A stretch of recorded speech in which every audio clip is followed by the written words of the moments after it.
So we're going to do something now called the brand personality test. It's a small little exercise, probably take us about 5 or 10 minutes. So identifying your brand personality traits allows you to incorporate them consistently in your visual and your content marketing. So our visual marketing is all about our imagery, our logo, our branding in our anywhere you can see it, basically on your web page, whatever. But your content marketing is your voice, so that's your blog, your posts, how you speak to your audience, and the consistency there. So once we establish our personality of our brand, it guides us in our choice of colors, typography, words, and actions. Okay, so when you have a personality, then it's easier to follow through with all the elements that make that more concise. So we're going to do, I have some pages here to hand out. Okay, so if everybody takes one and passes it along, if you could just pass that, yeah, you can pass one along there. And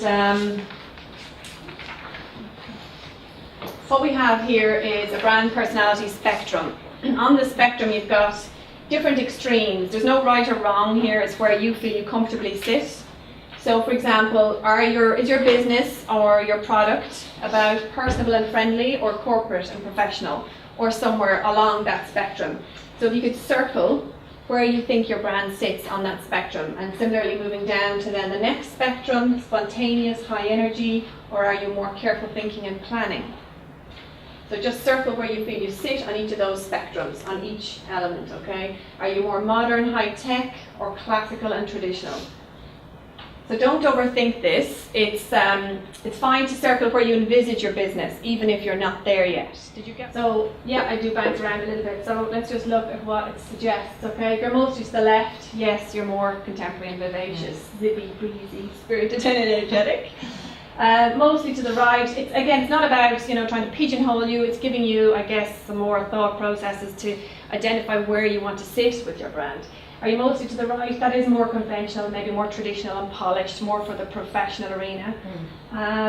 If you're a bit on the left and the right, actually that is the best place to be, because it's great. It makes you even more unique. You mix it up and you're fresh and fun and contemporary, but you're also the other things, maybe like more polished and professional.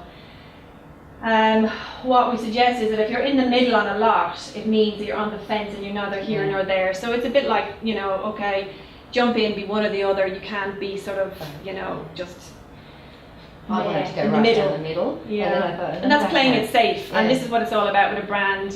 Safe is just, it's very forgettable, okay?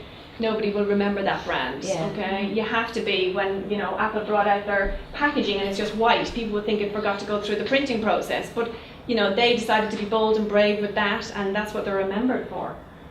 So as I say, just don't take it I guess lightly, but it's really just an exercise to get you thinking about these things.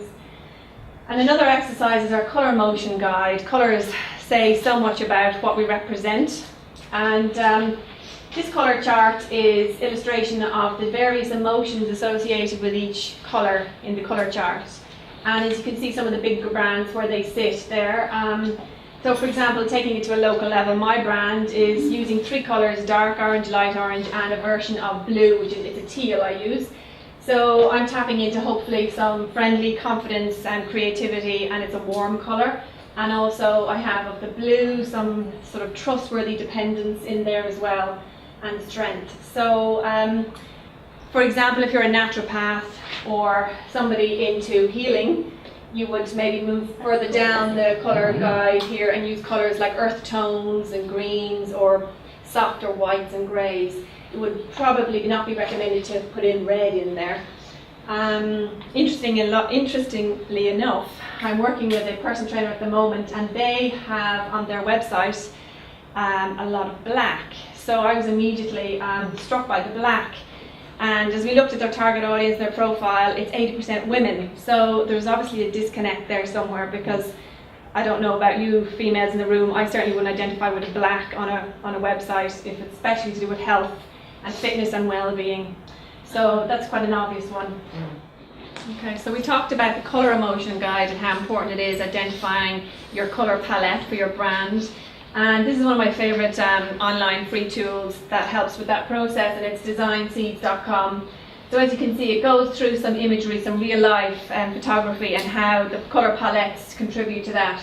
And it's really a great fun tool to play around and really get comfortable with colours and what your business represents and how it can tap into specific colours. So we're going to do a short challenge now, and it's called the Colour Challenge. So if you don't have a brand right now, envisage where you would like it to be and what colours you would like to tap into. So ask yourselves, where does your brand fit on the colour emotion guide? So I'll pop back up the colour emotion guide. And more importantly, what emotions are you striving to evoke with the colours that you choose? So for me, I chose orange and blue. So the orange is warmth, guidance, creativity, and the blue is strength and dependability and trust. So have a think about that. So we're going to, if you can just make some notes maybe. First of all, identify the colours and ask what emotions you're striving to evoke. So should I put up, will I leave the questions or put up the colour emotion guide? Which do you prefer? We just leave the questions there? I'm going to leave the colour. Yeah, you're going to need the colour to help, okay. Okay, so what colours are you going to tap into and what emotion are you striving to evoke?